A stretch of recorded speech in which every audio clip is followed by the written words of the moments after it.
situasi saat ini adalah hari-hari yang sukar, adalah hari-hari yang sulit saudara. Untuk itu saudara yang dikasihi Tuhan, kita sebagai orang percaya kita harus punya yang namanya ketenangan hidup, punya yang namanya ketenangan hati, pikiran dan jiwa kita, supaya apa? Kita bisa melakukan apa yang menjadi kehendak Tuhan dalam setiap kehidupan kita, sehingga kita tahu apa yang benar, apa yang tidak harus kita lakukan. Nah saudara yang dikasihi Tuhan, sering kali kita katakan bahwa saya akan menjadi tenang ketika masalah saya selesai. Saya akan merasa tenang ketika persoalan hidup saya selesai. Saya akan merasa tenang kalau penyakit saya sudah disembuhkan. Tapi saat ini saudara yang dikasihi Tuhan, saya mau sampaikan kepada kita semua bahwa sebenarnya itu salah saudara. Sebaliknya kita harus berusaha menjadi tenang terlebih dahulu. Sebab apa? Ketika kita tenang, hati kita tenang, jiwa kita tenang, pikiran kita tenang saudara, disitulah Tuhan akan memberikan kita kuasa, hikmatnya saudara, supaya apa? Kita dapat menyelesaikan setiap masalah persoalan dalam kehidupan kita dengan hati yang tenang saudara.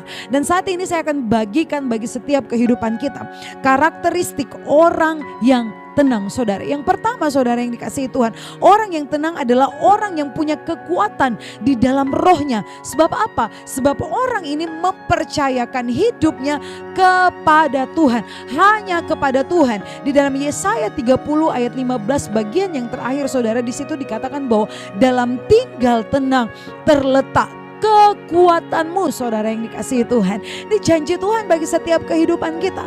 Ketika kita tetap tinggal dalam tenang saudara, disitulah ada kekuatan yang Tuhan berikan bagi setiap kehidupan kita pribadi lepas pribadi. Kita bisa kuat, kita bisa mampu, kita bisa sanggup kalau kita tinggal tenang saudara yang dikasihi Tuhan. Inilah karakteristik yang pertama. Kemudian yang kedua saudara yang dikasihi Tuhan, orang yang suka menantikan Tuhan saudara.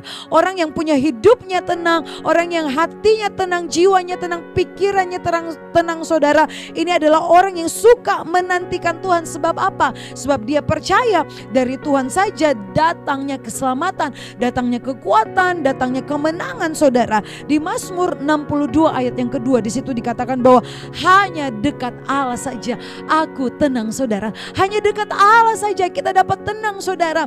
Untuk itu apa saudara? Kita jangan jauh-jauh dari Tuhan. Kita harus hidup dekat dengan Tuhan. Kita harus terus datang kepada Tuhan. Kita harus terus datang berseru kepada Tuhan. Dan saya percaya saudara, disitulah Tuhan akan memberikan kita kekuatan. Tuhan akan memberikan kita semangat saudara yang dikasihi Tuhan. Sekalipun kita ada dalam badai, sekalipun kita dalam lembah kekelaman, tapi saya percaya saudara, Tuhan sudah menguatkan yang di dalam sini, hati kita, pikiran kita, jiwa kita, sehingga apa? Walaupun kita hadapi masalah persoalan yang sulit, tapi dengan tenang kita akan menghadapinya saudara. Sebab apa? Tuhan yang memberikan itu bagi setiap kehidupan kita. Untuk itu saudara yang dikasihi Tuhan, tetap percaya dan berharap hanya kepada Tuhan. Puji bagi nama Tuhan, Tuhan Yesus.